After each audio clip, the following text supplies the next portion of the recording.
तो सबसे important term थी एसेट्स, वो हो गई। Next liabilities. लाइबिलिटीज क्या होती हैं? The amount that the business entity ओज, जो बिजनेस एंटिटी ने पैसे देने हैं। किसके? कह रहे सबके, किसी के भी पैसे देने हैं तो वो एक लाइबिलिटी है। ध्यान से देखना, ये टर्म अंडरस्टैंड करने से पहले हमें एक अकाउंटिंग प्रिंसिपल करना होगा। बिजनेस एंटिटी प्रिंसिपल क्या कहता है? ये accounting principal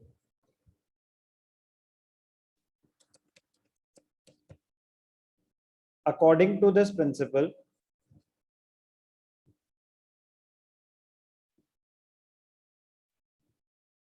according to this principle, the owner and the business, the owner and the business are considered as two separate individuals as far as accounting is concerned. They are considered as two separate individuals as far as accounting is concerned. Accounting is done from the point of view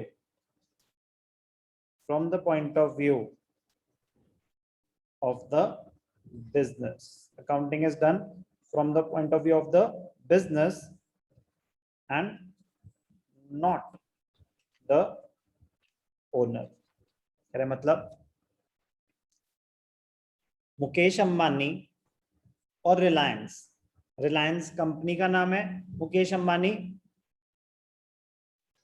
ED executive director, chairman, owner का नाम, majority share holder का नाम है। Owner और business दो अलग लोग हैं as far as accounting is concern. मेरा कोचिंग सेंटर डीसीसी, मैं Deepak Chaudhary. The owner and the business they have a separate identity as far as accounting is concern. Accounts are prepared from the point of view of the business. कह रहे इसका logic क्या है? इस principal का बहुत बड़ा लॉजिक है। अगर मैंने अपने बिजनेस में ही पैसे इंट्रोड्यूस करे तो ये माना जाएगा कि मैंने अपने बिजनेस को लोन दिया है। अगर ये अकाउंटिंग प्रिंसिपल ना होता तो फिर ये ट्रांजैक्शन रिकॉर्ड ही नहीं हो सकती थी। कह रहे अपने बिजनेस में पैसे डाले तो इसमें ये कौन सी ट्रांजैक्शन है? नो। तो लाइबिलिटीज ध्यान से देखना, दो टाइप की होती हैं। एक इंटरनल लायबिलिटी, एक क्या होती है? Internal liability. तो जो बिजनेस ने ओनर्स के पैसे देने हैं वो होती है इंटरनल लायबिलिटी, और जो बाहर वालों को पैसे देने हैं वो होती है एक्सटर्नल लायबिलिटी। तो जो इंटरनल लायबिलिटी है उसको क्या बोलते हैं? उसको बोलते हैं कैपिटल। क्या बोलते हैं उसको? कैपिटल। तो व्हाट इज कैपिटल? मनी। ध्यान से देखना, कैपिटल इज द मनी और money's worth invested by the owner in the business. As an owner आपने अपने बिजनेस में ही जो पैसा इन्वेस्ट कर रखा है, ट्रांजैक्शन किसके पॉइंट ऑफ व्यू से रिकॉर्ड होगी अशन्या? बिजनेस के पॉइंट ऑफ व्यू से या ओनर के पॉइंट ऑफ व्यू से? बिजनेस। कैसे पता? बिजनेस एंटिटी प्रिंसिपल कहता है the transactions will be recorded, accounting is done from the point of view of the business and not the owner.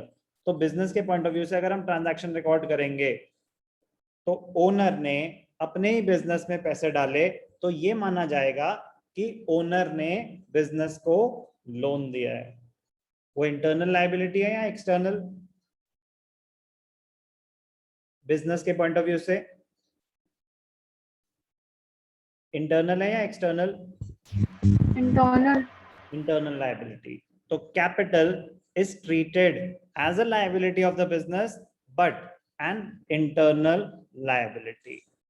Why is capital treated as a liability? Because of the business entity principle. Capital is also known as, इसका दूसरा नाम है owners equity. Owners equity और इसका एक और नाम है net worth. नेटवर्थ, इस बिजनेस की नेटवर्थ क्या है, कैपिटल क्या है, ध्यान से देखना, बहुत ही ज्यादा इंपॉर्टेंट टर्म है कैपिटल. कैपिटल, कैपिटल का मीनिंग क्या है? क्लेम ऑफ द ओनर्स और the proprietor in the business. ध्यान से देखना, टर्म एक्सप्लेन करता हूं आपको. एक different types of business organisations क्या क्या होती हैं, ध्यान से देखना. टाइप्स ऑफ बिजनेस ऑर्गेनाइजेशन और उनके ओनर का क्या नाम होता है, उनको क्या बोलते हैं, ध्यान से देखना. टाइप्स ऑफ बिजनेस ऑर्गेनाइजेशन, एक होती है सोल प्रोप्राइटरशिप, एक होती है सोल प्रोप्राइटरशिप. सोल प्रोप्राइटरशिप में क्या होता है? Single owner. उसमें ओनर को नाम क्या बोलते हैं? प्रोप्राइटर. क्या बोलते हैं उसको? प्रोप्राइटर. प्रोप्राइटर और सोल प्रोप्राइटर एक ही बात होते हैं. जिस कंपनी में सिंगल ओनर होता है उसको बोलते हैं सोल प्रोप्राइटरशिप. वो कंपनी नहीं, वो एक सोल प्रोप्राइटरशिप फर्म होती है. फिर आती है पार्टनरशिप. पार्टनरशिप में ओनर्स को क्या बोलते हैं? पार्टनर्स. फिर आती है कंपनी, जॉइंट स्टॉक कंपनी. उसमें ओनर्स को क्या बोलते हैं? Share holders. नॉलेज से एक पता होना चाहिए बस, ताकि जब टर्म्स आए तो हम रिलेट कर पाए कि वो बोल क्या रहे हैं. तो the claim of the owners और द प्रोप्राइटर. तो प्रोप्राइटर ही ओनर हो गया. अगर सिंगल ओनर है बिजनेस का तो उसको क्या बोलते हैं? प्रोप्राइटर. तो मीनिंग ऑफ प्रोप्राइटर क्लियर है?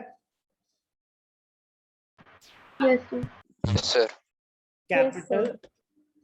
Good. Capital is the amount invested by an enterprise in an enterprise by the proprietor.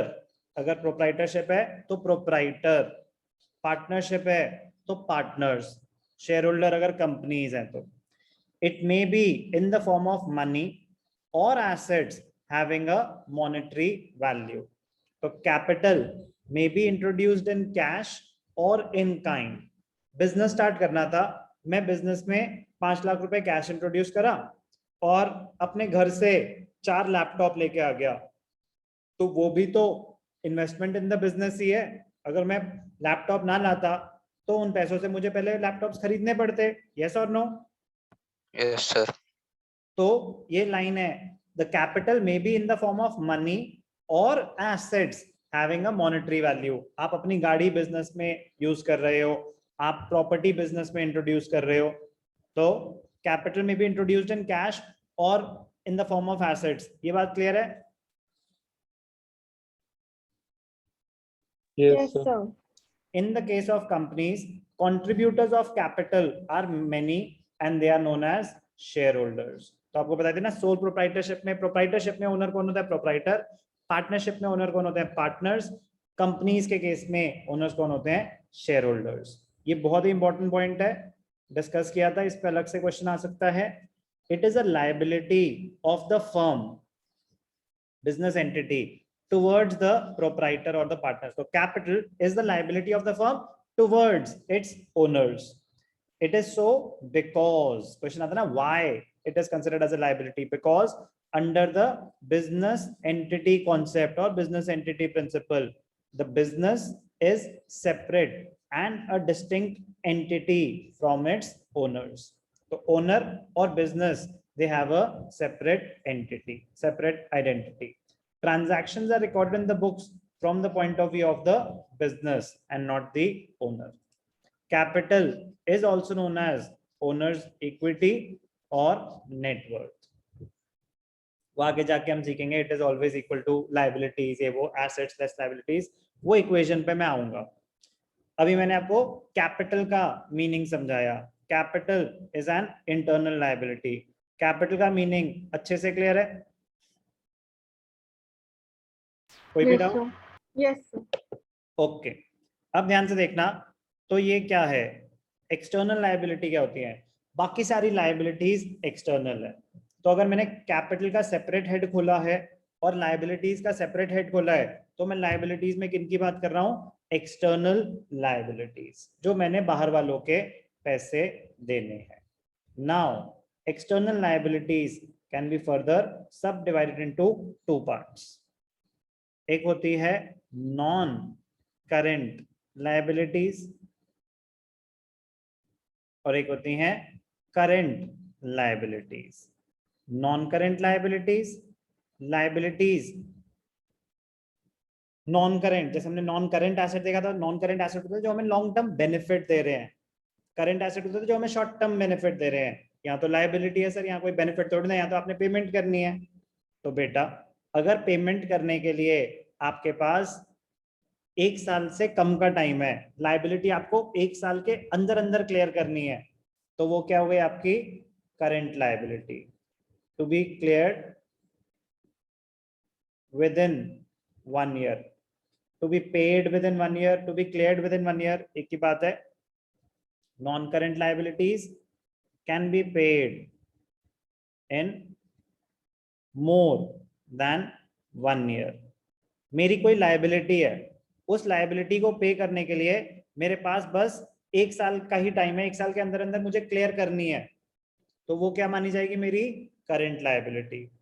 उस लायबिलिटी को क्लियर करने के लिए मेरे पास 1 साल से ज्यादा का टाइम है, तो क्या मानी जाएगी वो मेरे लिए? Non current liability. कोई भी doubt? No sir. Meaning done. Example बताता हूं आपको। अब एग्जाम्पल, मैंने कोई बैंक लोन लिया हुआ है, तो बैंक लोन थोड़ी ना कोई 1 साल से कम का होता है, नॉर्मली 3 साल, 5 साल, 7 साल। तो बैंक लोन जो है वो एक नॉन करेंट लायबिलिटी का एग्जाम्पल है।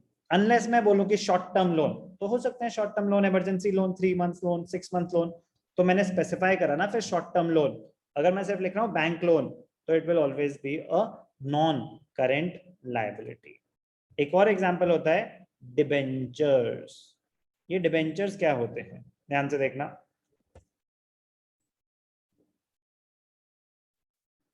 मीनिंग ऑफ डिबेंचर्स, तो अभी तो यही होगा बेटा, मैं एक मीनिंग समझा रहा हूँ, उस मीनिंग में कोई वर्ड यूज होगा, फिर मुझे उसका मीनिंग समझाना पड़ेगा। वो करोगे, ढंग से मीनिंग समझोगे, तो आप आगे काफी ज्यादा इजीली हैंडल कर पाओगे सब कुछ। डिबेंचर्स क्या होते हैं? It is a source of long term finance. It is a source of long term finance for a company. Sole proprietorship और पार्टनरशिप डिबेंचर्स इशू नहीं कर सकते। Sole proprietorship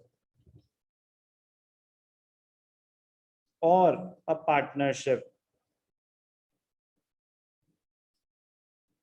cannot raise money through issue of debentures। ये debentures के through पैसा raise नहीं कर सकते, इनको अलाउड ही नहीं है। सिर्फ और सिर्फ कौन पैसा रेज कर सकता है डिबेंचर्स के इशू? कंपनीज। डिबेंचर तो इट इज अ सोर्स, एक फाइनेंशियल इंस्ट्रूमेंट होता है। It is a financial instrument, जैसे कंपनी शेयर्स इशू करती है, वैसे ही कंपनी डिबेंचर्स भी इशू कर सकती है। बट डिबेंचर्स इशू करने का पर्पस क्या होता है? आप लोन बोरो कर रहे हो लोगों से long term. It carries a, ध्यान से देखना, debentures carry a fixed rate of interest.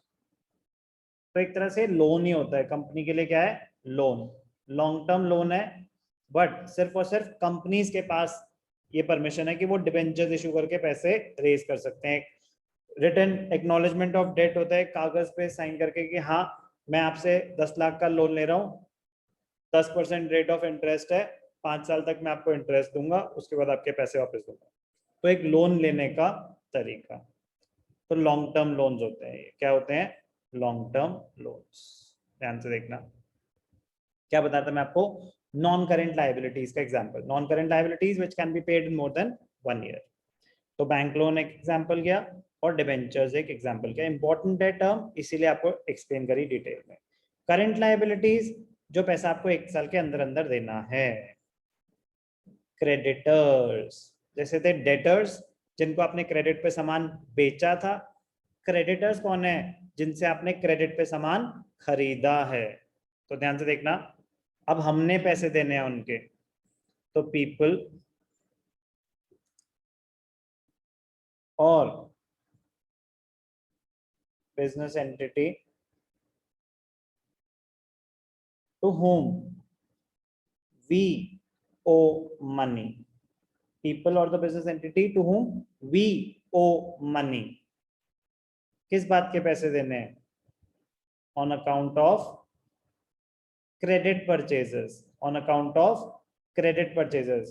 अगर मैंने आपसे क्रेडिट पे सामान खरीदा तो सामान तो खरीद लिया मैंने, क्या मैंने आपको अभी पैसे दिए हैं? मैंने आपसे क्रेडिट पे सामान खरीद लिया तो मैंने क्या आपको पैसे अभी दिए हैं?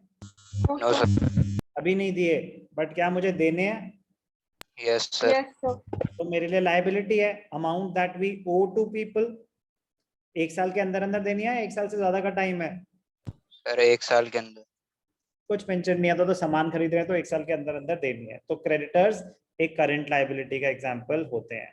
आगे जाके हम देखेंगे और बहुत सारे एग्जाम्पल्स होंगे। आउटस्टैंडिंग एक्सपेंसेस, तो आउटस्टैंडिंग एक्सपेंसेस जैसे मेरा इलेक्ट्रिसिटी मैंने यूज करी, 2 महीने यूज करते हैं, फिर बिल आता है, यस और no? Yes, sir. Yes sir. Delhi में तो पता नहीं शायद कम आता है, बट फरीदाबाद में तो बहुत बिल आता है। बट 2 महीने हमने दिल्ली में भी बहुत आता है। अच्छा, हमने सुना हाँ। केजरीवाल फ्री में दे रहा है इलेक्ट्रिसिटी। सर वो तो 200 यूनिट्स तक ही होता है ना बस। ओके, बट फिर भी बेटा फरीदाबाद को बीट नहीं कर पाओगे, फरीदाबाद में ज्यादा बिल आता है। पर यूनिट कितना है आपका? पता नहीं सर। पूछना, यहाँ पे तो 7 या 8 रुपए है, बहुत ज्यादा है, मतलब बहुत ज्यादा है। फरीदाबाद से ज्यादा नहीं हो सकता दिल्ली में कभी भी। जो भी है, बिल कब आता है, इलेक्ट्रिसिटी यूज करने के बाद या इलेक्ट्रिसिटी यूज करने से पहले? सर यूज करने के बाद। यूज करने के बाद। तो मैं सर्विस अवेल कर चुका हूँ, बिल आ चुका है और ड्यू डेट निकल चुकी है। तो क्या, एक और एग्जांपल, मैं जगह यहाँ पे खत्म हो गई तो मैं यहाँ लिख देता हूँ। क्या आपको एग्जांपल मीनिंग क्या समझा रहा हूँ? आउटस्टैंडिंग एक्सपेंसेस, आउटस्टैंडिंग एक्सपेंसेस, इसका मीनिंग क्या होता है? Expenses due but not yet paid. Expenses due but not yet paid, expenses due हो चुके हैं, सर्विस आप अवेल कर चुके हो बट आपने पेमेंट नहीं करी। जैसे रेंट आउटस्टैंडिंग, जैसे electricity expenses outstanding, telephone expenses outstanding. कोई भी खर्चा आप सर्विस अवेल कर चुके हो, बेनिफिट अवेल कर चुके हो, आपने पेमेंट अभी नहीं करी। पेमेंट नहीं करी तो आपकी लायबिलिटी है कि नहीं है? यस और नो? Yes sir. तो यहाँ पे ऐड कर लेना करंट लायबिलिटीज के एग्जांपल में आउटस्टैंडिंग एक्सपेंसेस। तो ध्यान से देखना बेटा, लायबिलिटीज, लायबिलिटीज का मीनिंग क्या है? Claims against the entity. तो लायबिलिटीज मैंने आपको क्या बताया था, 2 तरीके की होती हैं। Liabilities mean the amount owed payable by the business, जो बिजनेस ने पैसा देना है। Liability towards the owners is termed as an internal liability. On the other hand, liability towards the outsiders, जो बाहर वालों को पैसा देना है, other than the owners, is termed as an external liability. तो अगर मैंने liabilities को 2 पार्ट्स में डिवाइड कर दिया, internal liability और external liability, तो internal liability हो गई आपकी capital, yes or no? Yes, yes sir. तो बाकी सारी liabilities कौन सी हो गई? External liabilities. So external liabilities arises because of credit transactions or loans taken. Example of external liabilities are creditors, bank overdraft, bank वाले आपको फैसिलिटी देते हैं कि जितने आपके पास बैंक में पैसा नहीं है उससे ज्यादा आप विड्रॉ कर सकते हो।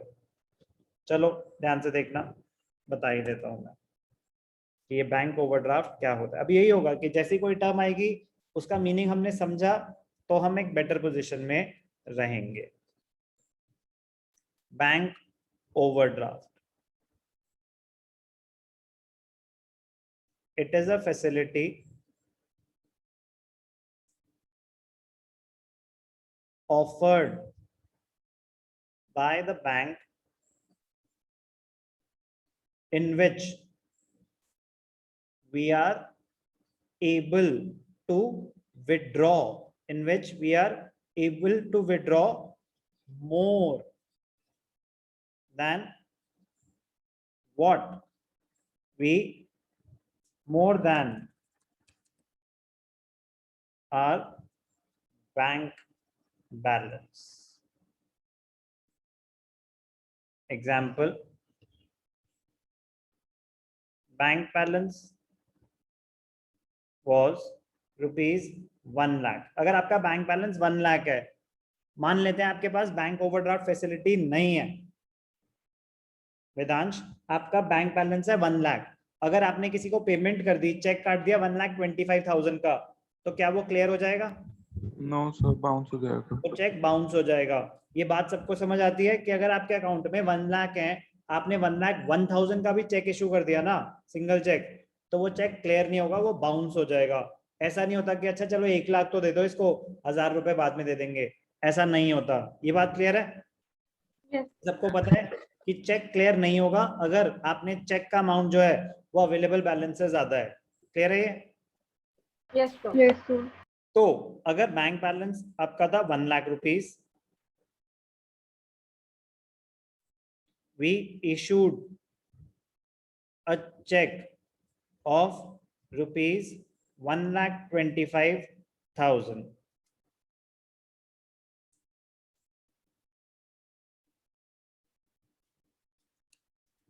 If we have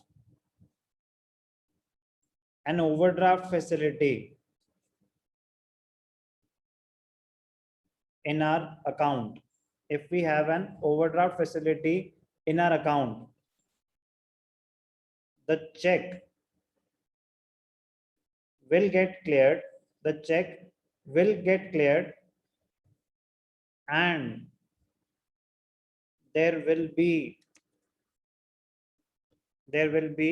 a negative, there will be a negative bank balance of 25,000 rupees. Yes or no? Yes, sir. आपके पास 1 लाख थे बैंक में, आपने 1,25,000 का चेक इशू कर दिया, तो अब आपका बैंक बैलेंस हो गया -25. It is termed as a bank overdraft. Overdraft, overdraw कर लिया आपने अपना bank balance, overdraw, you have withdrawn. ध्यान से देखना, बैंक ओवरड्राफ्ट कब अराइज होता है? अगर मैं अब समराइज करूं, when we withdraw more than are available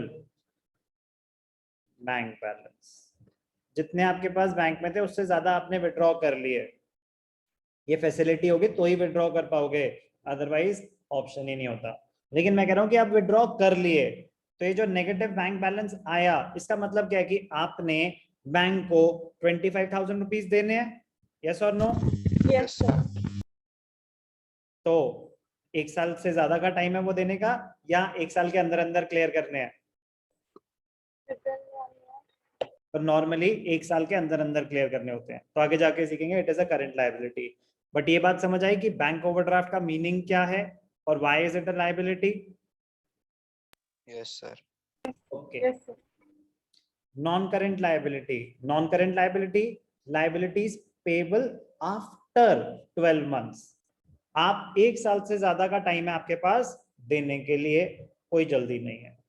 तो बैलेंस 1 साल से ज्यादा का time from the date of the balance sheet. तो from the date of the balance sheet मतलब जैसे मैंने बताया कि बैलेंस शीट बन रही है 31 मार्च 2021, तो कह रहे 1 साल से ज्यादा का टाइम है, 1 साल के अंदर अंदर क्लियर करनी है, तो वो करंट लायबिलिटी।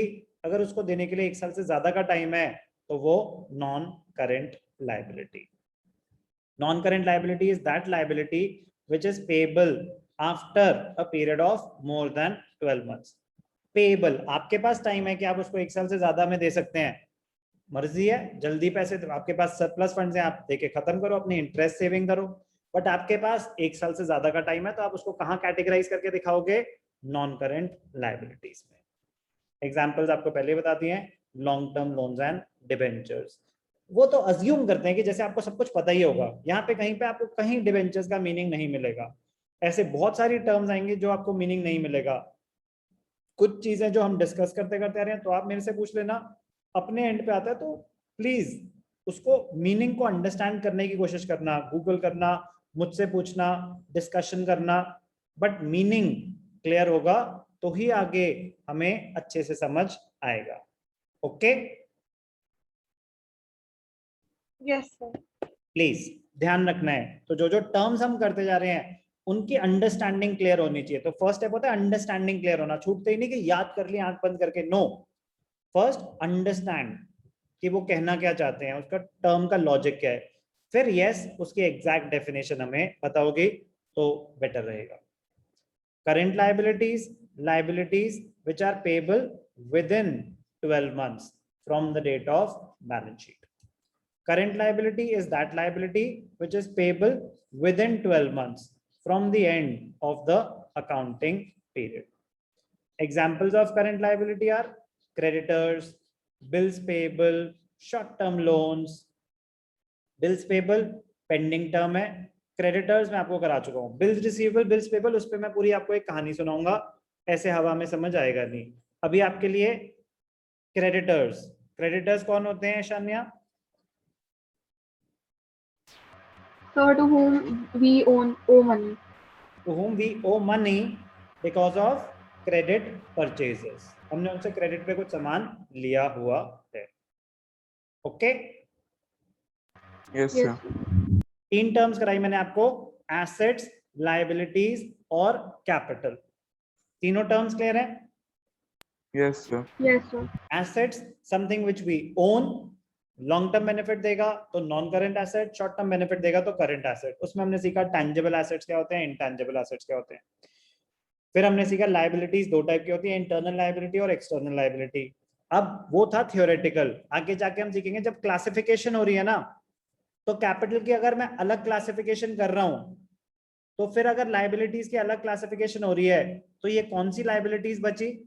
सिर्फ और सिर्फ एक्सटर्नल, यस और no? Yes sir.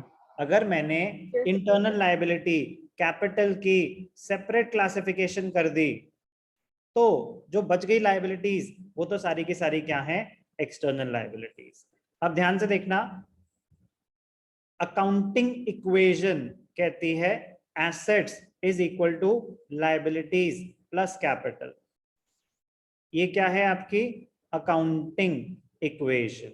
Accounting equation वो कहती है कि after every transaction, after every business transaction, total assets, everything which you own should be equal to the sum of liabilities or capital. जो कुछ भी आपके पास है, या तो आपने अपने पैसों से कमाया है या अपने लोगों से लोन ले रखा है। Accounting equation, after every business transaction total assets should be equal to the sum of liabilities and capital. तो ध्यान से देखना बेटा, बहुत ही basic derivation, assets is equal to liabilities plus capital. ये बात समझ आ गई? Yes, sir. Yes, sir. तो सेम चीज मैं क्या लिख सकता हूं, capital is equal to assets minus liabilities, इसी से ही डिराइव हुआ है। उधर चला गया, capital is equal to assets minus liabilities और liabilities is equal to assets minus capital. ये अकाउंटिंग इक्वेशन है, ये बेसिक डेरिवेशंस है। तो हमने उस टाइम पे अगर मैं कराता फायदा नहीं था ना। अब हम इसको देखेंगे तो हमें बहुत इजीली समझ आ जाएगा। Capital is equal to assets minus liabilities. कहां से डिराइव हुआ ये अकाउंटिंग इक्वेशन से डिराइव हुआ। Assets is equal to liabilities plus capital. कोई भी डाउट? No, sir. अब ध्यान से देखना बेटा, last term of the day drawings.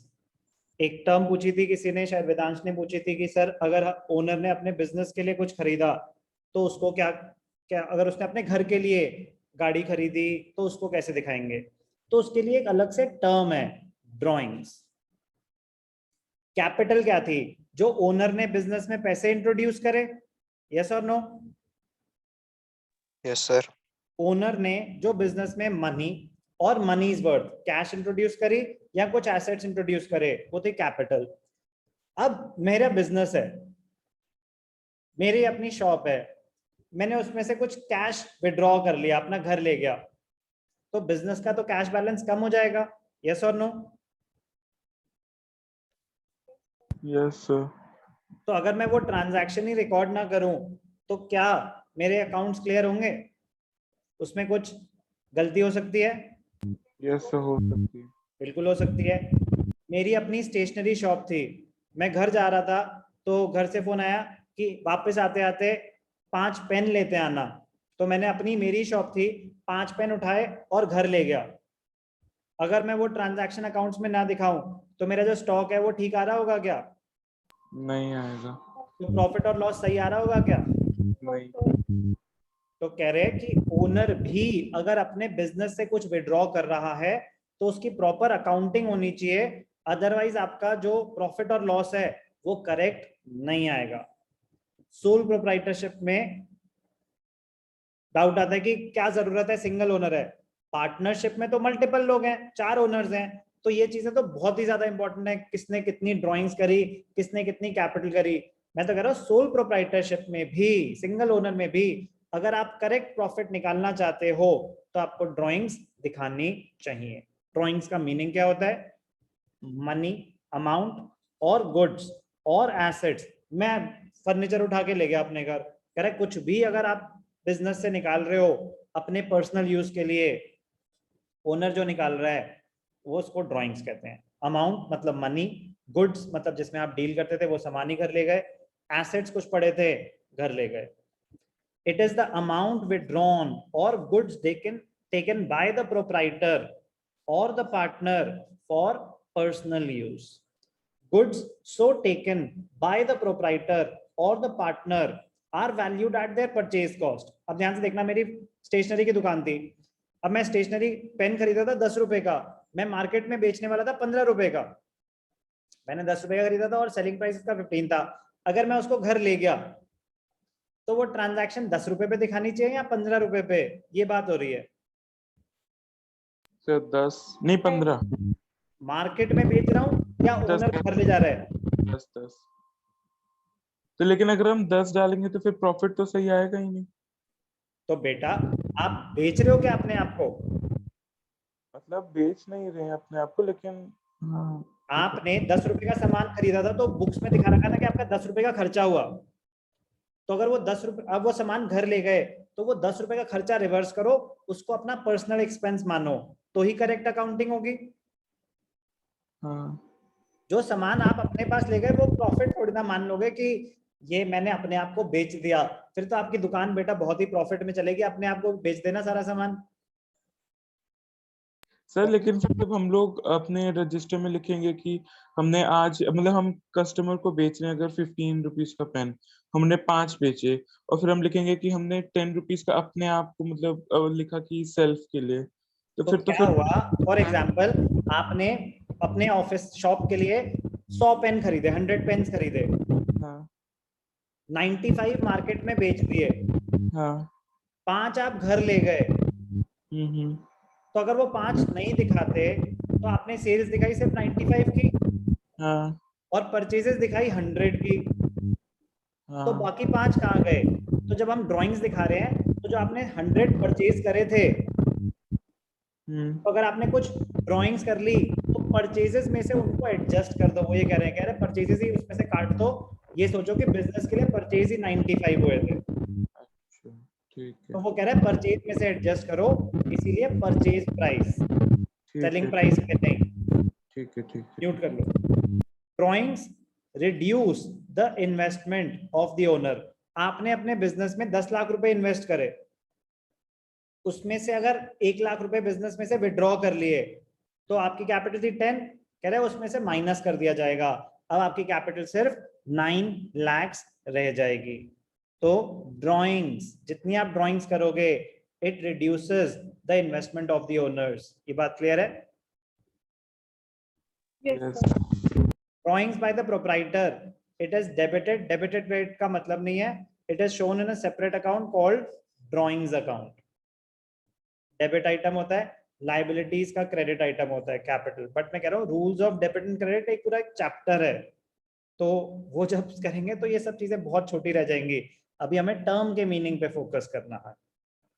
Point, drawings जो भी हो रही है वो एक सेपरेट अकाउंट में जाएंगे। ड्राइंग्स अकाउंट में जब हम बैलेंस शीट बना रहे हैं, at the time of preparing the balance sheet, it is deducted, किसकी बात हो रही है? Drawings, they will be deducted from the capital of the proprietor और the partner as the case may be. बहुत ही ज्यादा इंपॉर्टेंट टर्म्स करी, एसेट्स, लायबिलिटीज, कैपिटल। ड्राइंग्स तो एक छोटी सी अलग सी टर्म थी।